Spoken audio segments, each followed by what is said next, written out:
Former President Jacob Zuma has had a contentious relationship with the country's courts, from his first brush with the judiciary in post-apartheid South Africa to his current battle with the Apex Court. SABC reporter Hasina Gori takes a look through at a brief timeline of some of his appearances over the last 16 years.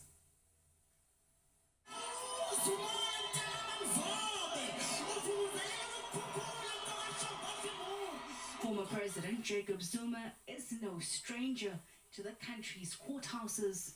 His first encounter with the lower courts was in 2005, where he appeared at the Durban Magistrates Court in connection with the Armsdale case.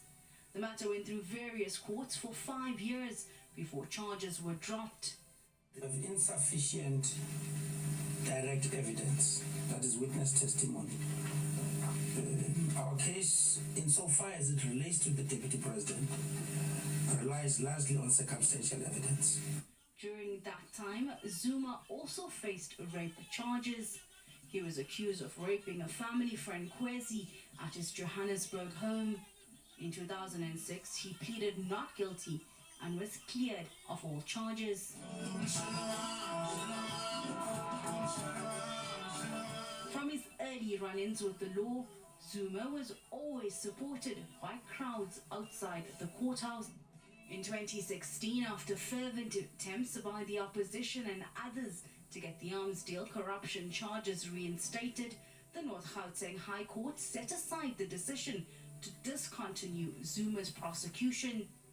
And 2 years later, the National Prosecuting Authority announced that 16 charges were being reinstated against Zuma, involving 783 alleged incidents of racketeering, corruption, money laundering and fraud. To consideration of the matter, I am of the view that there are reasonable prospects of a successful prosecution of Mr. Zuma on the charges listed in the indictment served on Mr. Zuma prior to the termination of the matter by Mshe SC. As a result, Mr. Zuma's representations are unsuccessful. Despite a bid for a permanent stay of prosecution, Zuma's corruption case continued. In May this year, he pleaded not guilty to all charges and applied to have the prosecutor removed from the case. But this was not his only court battle. In 2016, the Constitutional Court found Zuma had failed to uphold the Constitution and was ordered to pay back the money for upgrades to his Nkandla homestead. This judgment came 2 years after the public protector had found that the president needed to pay for non-security upgrades to his private home. Zuma's current woes with the law began in September 2018 when the State Capture Commission requested his response to testimony. The commission is probing allegations of state capture during Zuma's 9-year presidency. He was scheduled to appear from November 16 to 20th last year. On the 19th of November, Zuma left the inquiry without permission when Chair Raymond Zondo dismissed his recusal application. The commission then laid a complaint with law enforcement agencies. A summons was sent to Zuma, subpoenaing him to appear before the commission.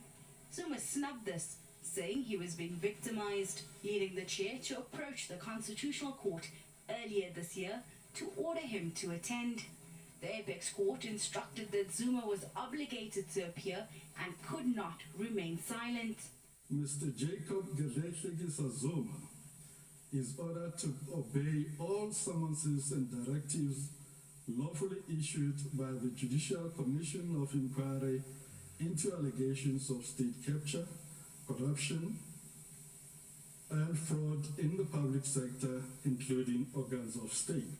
Zuma once again refused to present himself, claiming he was being victimized. On the 29th of June, Acting Deputy Chief Justice Sisi Kampepe found Zuma guilty of contempt of court and sentenced him to 15 months imprisonment.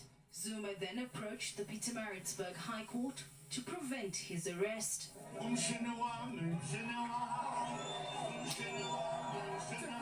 This ahead of his rescission application to the Constitutional Court, which will be heard on the 12th of July.